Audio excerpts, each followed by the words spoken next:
প্রত্যেকটি বাজারকে একটা টাউন সেন্টার করব, প্রত্যেকটি বাজার হবে একটা টাউন সেন্টার ওই এলাকার, ওটা হার্ট হবে, হাব। বিএনপি দেশ পরিচালনা করলে এইখানে এলাকাবাসীর সাথে কথা বলে যেইভাবে ভালো হয় সবার জন্য আমরা একটা খেলার মাঠ আমরা করে দেবো ইনশাআল্লাহ। রোহিতপুর ইউনিয়নে যে আসলাম, এখানে শিল্প নগরী করা হয়েছে এটা জানেন? এই যে আমার ছোট প্রিয় ছাত্রছাত্রী ভাই বোনেরা, এখানে শিল্প নগরী করা হয়েছে জানো? এটা কারা করছে জানো? এটা বিএনপি করেছে, খালেদা জিয়া করেছে, আমানুল্লাহ সাহেব করেছে, ধানের শীষ মার্কা করেছে। এটা করে কি এই এলাকার লাভ হয়েছে নাকি ক্ষতি হয়েছে? কর্মসংস্থান বেড়েছে নাকি কমেছে? ইনশাআল্লাহ এইভাবে আমরা প্রত্যেকটি ইউনিয়ন, প্রত্যেকটি এলাকা, ঢাকা 2 আসনে আমরা প্রত্যেকটি বাজারকে একটা টাউন সেন্টার করব, প্রত্যেকটি বাজার হবে একটা টাউন সেন্টার ওই এলাকার, ওটা হার্ট হবে, হাব। এবং পুরা ঢাকা 2 আসনকে একটা গ্রিন সিটির আওতায় আনবো, গাছপালা থাকবে। এই যে আমরা যে আসি, আমাদের মুরব্বীরা যে ধুলাবালি খায়, আমরা যে ধুলাবালি খাই, এই যে তোমরা ধুলাবালি খাও রাস্তা আসা যাওয়ার জন্য, এটা কি ভালো লাগে?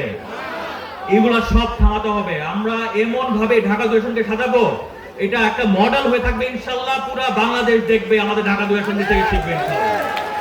এগুলো আমাদের নেতা জনাব তারেক রহমানকে বলে আমরা করে দিব সব ইনশাআল্লাহ। যাওয়ার আগে আমাদের নেতা জনাব তারেক রহমান, একটু আগে বললাম না ন্যাশনালিজম, জাতীয়তাবাদী শক্তি, এটার ভিত্তিতে একটা স্লোগান দিয়েছে আমাদের নেতা জনাব তারেক রহমান। সবাই জানেন এখানে মনে হয়, দিল্লি নয়, পিন্নি নয়, নয় অন্য কোন দেশ। সবার আগে কোন দেশ?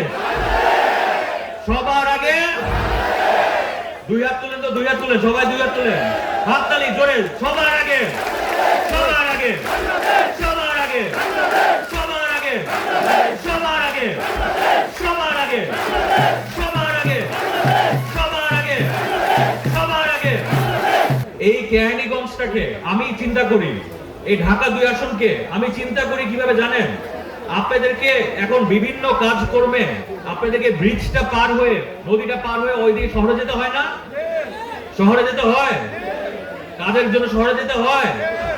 আমি চিন্তা করি, আমার পরিকল্পনা, আল্লাহর ইচ্ছায়, জনগণের সহযোগিতায়, আপনাদের সহযোগিতায় বিএনপি দেশ পরিচালনা করলে, আমরা ক্ষমতায় আসলে আমাদের নেতা জনাব তারেক রহমানকে বলে আমরা এই ঢাকা 2 আসন কেরানীগঞ্জকে এমন ভাবে ঢেলে সাজাবো, এমন ভাবে উন্নয়ন করব যেন শহর থেকে মানুষ এখানে আসতে হয়, আপনাদের শহরে যেতে না হয়।